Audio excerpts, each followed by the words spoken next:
Hello guys, how are you? So in today's session we are going to talk about more in statistics.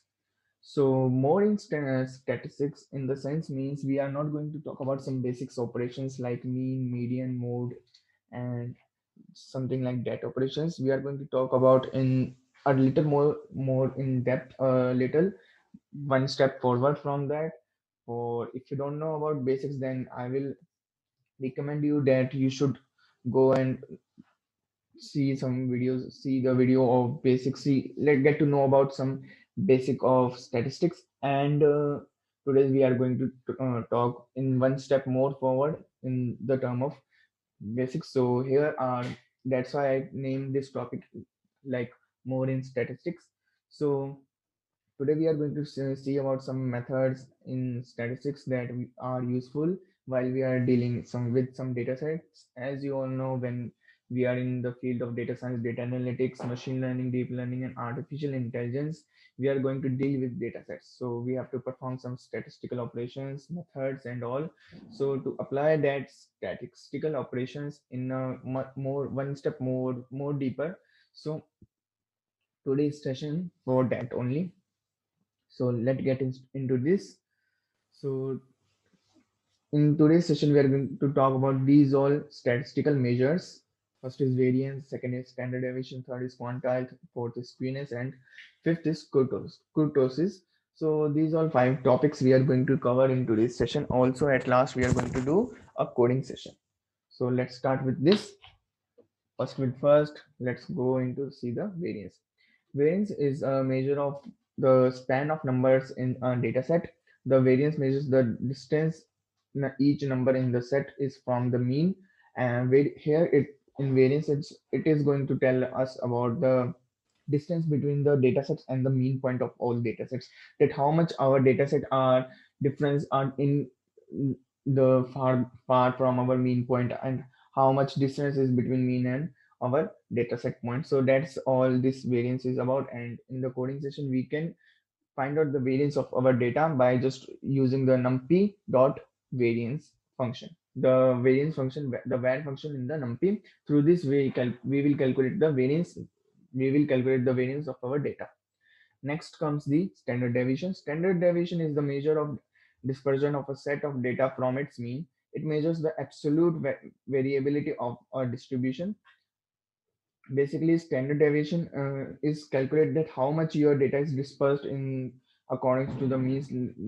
Like 5 points are far from mean, or 10 points are far from mean, or 5 points are near to mean. So the higher the value of the standard deviation, the higher your data is much dispersed. It measures the absolute variability in a distribution. The higher the dispersion or variability, the greater is the standard deviation, and greater will be the magnitude of the deviation of the value from their mean.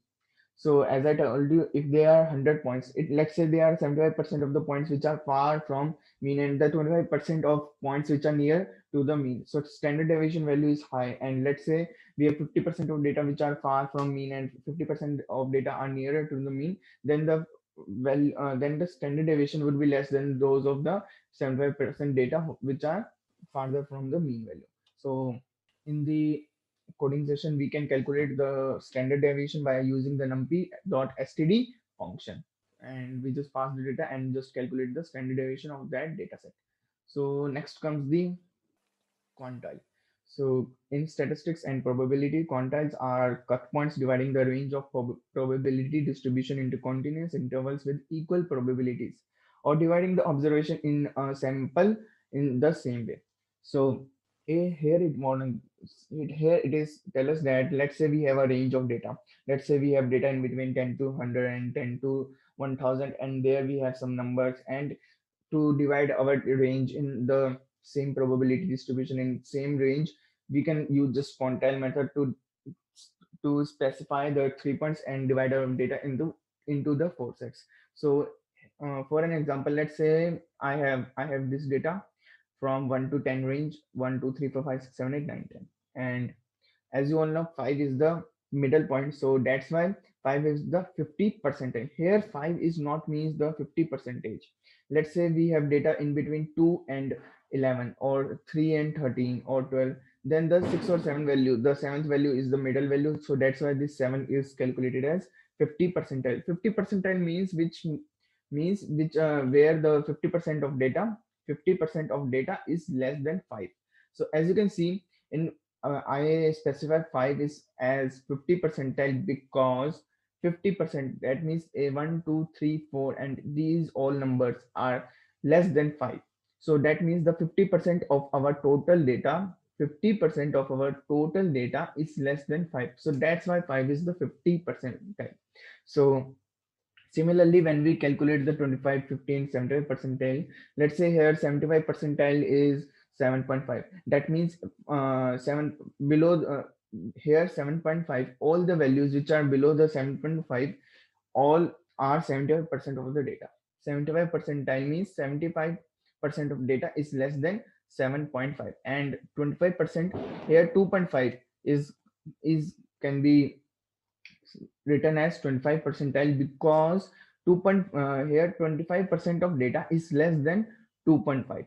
So when we calculate these percentiles, 25 percentile, 50 percentile and 75 percentile, through these point we can divide our total range. We can divide our total range through these percentile and we get the equal number of probability intervals. Like if I divide this whole total range of data according to this, if I divide whole data, whole these 10 numbers according to 25 percentile, 50 percentile and 7%, 75 percentile, I get my four equal probability intervals. That means all the four intervals have the equal probability that any number can lie in between all those four probabilities. It's not like I have a data like here two numbers, here two numbers, here two numbers, and rest of the four numbers are in another range. It's not like that. All the four intervals have equal probability and one number can came any in any number. So that's all about the quantile. And next comes the skewness. In probability theory and statistics, skewness is a measure of the asymmetry of the probability distribution of a real valued random variable about its mean. So here what it's gonna tell us, like when we have a distributed data, let's say here I have the data and here I have three data. One data is like one data graph is like this, one data graph is like this, and other data like graph is like this. So I have all these three data, and here skewness in the middle data, as you can see here, it's like a normal distribution, and here I have skewness is equals to 0 because mean, median, mode, all the three values are equals to 0. That's why here skewness is equals to 0, because as you can see the right side and the left side are symmetric. The tail of right side and the tail of left side are equal, are both of the tail are equal in this graph, in this data, second data. But as you can see in first or third data, as you can see in third data, the mode is less than median and median is less than mean. That means the tail is more on right side. As you can see, the tail of right side is larger than the tail of the left side. So that's why the skewness is more at the right side, and that's why here skewness is positive. But as you can see in the first graph, first data, the mean is less than median and the median is less than mode. The mean is less than median and median is less than mode. Here, as you can see, the tail of left side is more than the tail of right side. So as the tail of left side is more, the skewness is more on left side. That's why the skewness is negative. So a skewness value can be positive, 0, negative, or undefined. So here the skewness is negative, here skewness is 0, and here skewness is positive. So that's all about the skewness. Next comes the kurtosis. So kurtosis is a statistical measure that defines how heavily the tails of distribution are different from the how heavily the tails of a distribution differ from the tails of normal distribution. In other words, kurtosis identifies whether the tails of given distribution contain extreme values. So here, let's say here I have a graph of three data. One data is for green, one data is for orange, and one data is for blue. As you can see, orange data is the normal distribution. Let means the height of this data is moderate, and the width of this data is also moderate. The tail of data is moderate, not much high, not much low. But as you can see in the blue data, the height is too high, and the skewness, the tail is also very high, and that's why it's called as leptokurtotic leptokurtotic distribution. And in the green data, as you can see, the height is low and the skewness is also low. It means the tail height is also low. That's why it's known as platykurtotic distribution. And we in kurtosis, we calculate the value of these skewness of the tail, the height of this tail, and the total height of the data, and this range of the tailness of the data and the skewness of it.